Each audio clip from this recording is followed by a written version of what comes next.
जबकि इंडिया ने अमेरिका की आंखों में आंखें डाल के उस मौके पर ट्रेडिंग की जब अमेरिका ने उनको सख्ती से मना किया। रिलायंस और रशिया की एक कंपनी के बीच, रोजनेफ्ट एंड रिलायंस के बीच एक मेगा डील हुई है। आज के दौर में अगर जेब में पैसे नहीं हैं तो चाहे 2000 बम में आपके पास कोई फ़ायदा नहीं है, क्योंकि सॉवरेनिटी आपसे छीन ली जाएगी।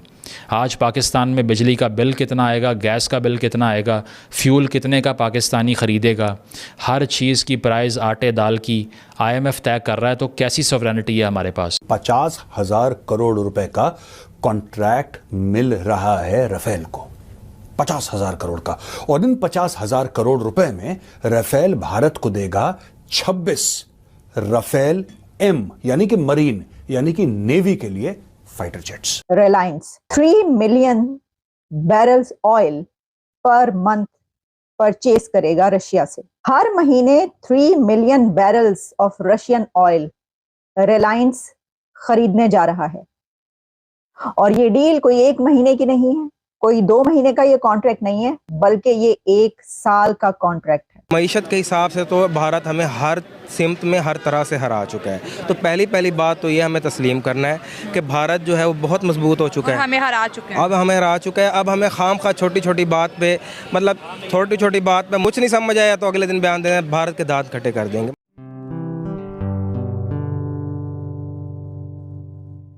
नमस्ते दोस्तों, जय हिंद। निक न्यूज़ बर्नर की रिएक्शन वीडियो में आप सभी का स्वागत है। दोस्तों, एक बड़ी खबर सामने आ रही है। भारत की रिलायंस कंपनी ने रशिया के साथ एक बहुत बड़ी डील साइन कर ली है और इस डील के अनुसार भारत रशिया से 3 मिलियन बैरल ऑयल खरीदेगा और इस डील से भारत और रशिया को बहुत ही ज़्यादा फायदा होगा।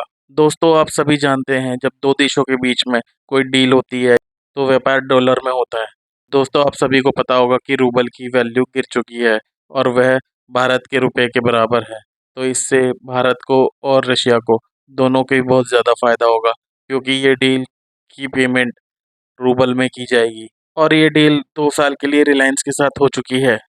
वहीं दूसरी तरफ दोस्तों, हमारी भारत की अन्य ऑयल कंपनियां रशिया से तेल खरीदेंगी, रशिया से भारी मात्रा में तेल खरीदेंगी और भारत में व्यापार करेंगी और देश के बाहर भी एक्सपोर्ट करेंगी, जिससे कि भारत को ज़्यादा फ़ायदा होगा और भारत को इससे फॉरेन करेंसी में ज़्यादा कमाई होगी। तो दोस्तों, देर न करते हुए चलते हैं आगे की वीडियो की तरफ। धन्यवाद। 50,000 करोड़ रुपए का कॉन्ट्रैक्ट मिल रहा है राफेल को, 50,000 करोड़ का। और इन 50,000 करोड़ रुपए में राफेल भारत को देगा 26 राफेल M यानी कि मरीन यानी कि नेवी के लिए फाइटर जेट्स। इसके लिए राफेल की टीम नई दिल्ली आ चुकी है और अब उनसे कॉस्ट के ऊपर यानी कि दाम के ऊपर बातचीत शुरू होगी। इस पूरी रेस में एक अमेरिकन जेट यानी कि F-18 सुपर हॉर्नेट वो भी था और गोवा में इसकी ट्रायल्स हुई। इंडियन नेवी ने दोनों जेट्स की ट्रायल करी, इधर F-18 इधर राफेल, और दोनों की ट्रायल्स करी और ट्रायल्स में राफेल आगे निकला। अब आप सोचेंगे ऐसा क्यों है? F-18 कोई कम नहीं है, F-18 बहुत शानदार एयरक्राफ्ट है और F-18 ये वही एयरक्राफ्ट है जो कि यूएस के एयरक्राफ्ट कैरियर से चलता है। तो ये इंडियन नेवी ने फिर क्यों चुना राफेल? क्या कारण था कि अमेरिकन फाइटर को मना कर दिया और फ्रेंच फाइटर को हां बोल दिया? इसके 2-3 कारण हैं। पहली चीज, भारत की जो खास परिस्थिति है दोस्तों, उसके लिए राफेल फिट है, पहली बात।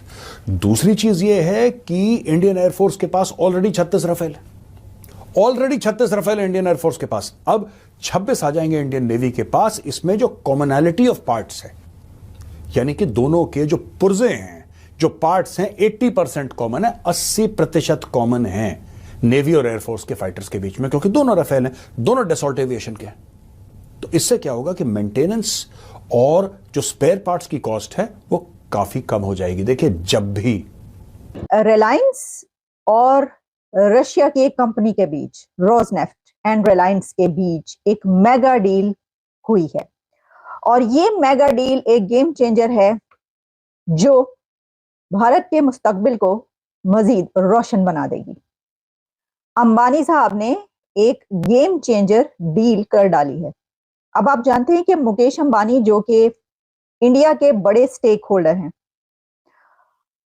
वैसे तो उन्होंने और बहुत सारी डील्स ऐसी की हैं, ऐसी ऐसी मेगा डील्स मुकेश अंबानी ने की हैं और उनकी रिलायंस कंपनी ने, कि जो बहुत सारे ऐसे डिपार्टमेंट्स जिसमें वो इंडिया को बहुत फायदा दे रहे हैं, अपने कंट्री को बहुत फायदा पहुंचा रहे हैं। तो इस वक्त जो मेगा डील हमारे सामने आई है उसमें रिलायंस ने रशियन रोजनेफ्ट कंपनी के साथ ऑयल परचेज करने की डील की है, जिसमें Reliance 3 million barrels oil per month purchase करेगा रशिया से। हर महीने 3 million barrels of Russian oil Reliance खरीदने जा रहा है। और ये डील कोई 1 महीने की नहीं है, कोई 2 महीने का ये कॉन्ट्रैक्ट नहीं है, बल्कि ये 1 साल का कॉन्ट्रैक्ट है, 1 ईयर कॉन्ट्रैक्ट है। और मेरा तो ये ख्याल है कि ये इससे भी बहुत आगे निकल जाएगा, बढ़ जाएगा।